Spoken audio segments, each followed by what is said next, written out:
Hello guys, welcome back to my YouTube channel.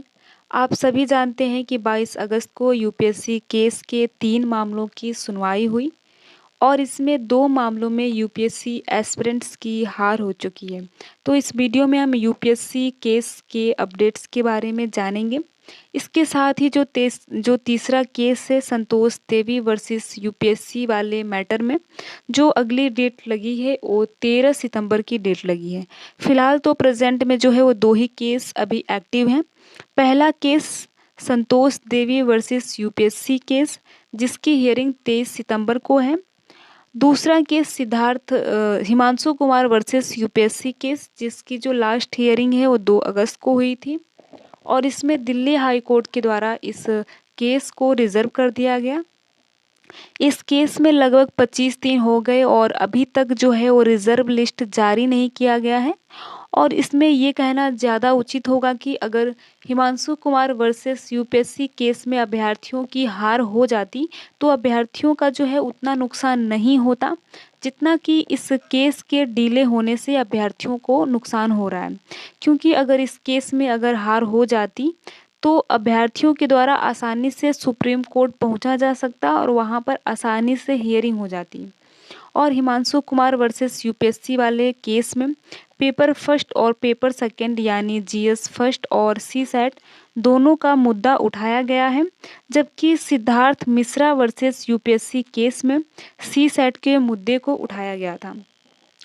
और जब 22 अगस्त को Siddharth Mishra versus UPSC case को दिल्ली हाई कोर्ट के द्वारा खारिज कर दिया गया तो इस केस को भी अब सुप्रीम कोर्ट ले जाने की जो तैयारी है वो अभ्यर्थियों के द्वारा की जा रही है।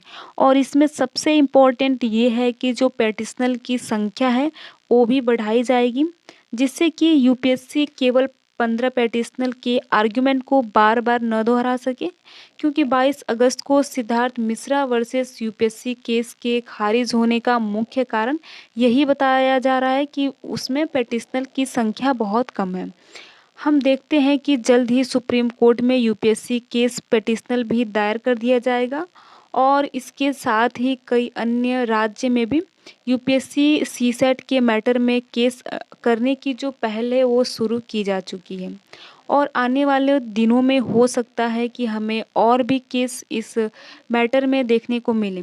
और इसके साथ ही यूपीएससी 2022 के एग्ज़ाम में यूपीएससी के द्वारा दिए गए गलत आंसर की के खिलाफ भी एक फ्रेश केस करने की योजना भी बनाई जा रही है और ये केस इसी महीने या अगले महीने में दायर कर दी जाएगी और अभ्यर्थियों के द्वारा सुप्रीम कोर्ट के चीफ जस्टिस ऑफ इंडिया को भी पत्र और ईमेल करने की जो पहल है वो शुरू की जा चुकी है। क्योंकि वर्तमान भारत के सीजीआई के द्वारा लेटर खुद ही पढ़ा जाता है या फिर जो भी ईमेल होता है उसे खुद ही चेक किया जाता है और अभ्यर्थियों के द्वारा ये निर्णय सामूहिक रूप से लिया गया है।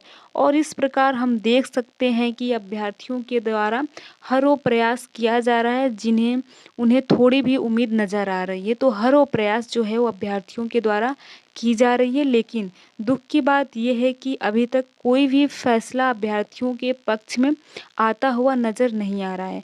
और यूपीएससी में लगभग 16,000 अभ्यर्थियों के द्वारा रिप्रेजेंटेशन भेजा गया था और उन पर भी यूपीएससी में कोई कार्यवाही नहीं की गई और इस पर भी एक फ्रेश केस किया जा रहा है। इस मैटर में भी एक फ्रेश केस किया जा रहा है और उम्मीद है कि ये केस भी हमें जल्द ही देखने को मिल सकता है। क्योंकि अधिकांश अभ्यर्थियों के द्वारा ये कहा जा रहा है कि यूपीएससी को जितने भी रिप्रेजेंटेशन मिले हैं उनका अभी तक जिक्र नहीं हुआ है क्लियर रूप से और इसी संदर्भ में अभ्यर्थी इस मुद्दे को कोर्ट तक ले जाएंगे और इसके साथ ही दक्षिण भारत के कोर्ट में फ्रेश केस करने की जो पहल है वो अभ्यर्थियों के द्वारा शुरू की जा चुकी है।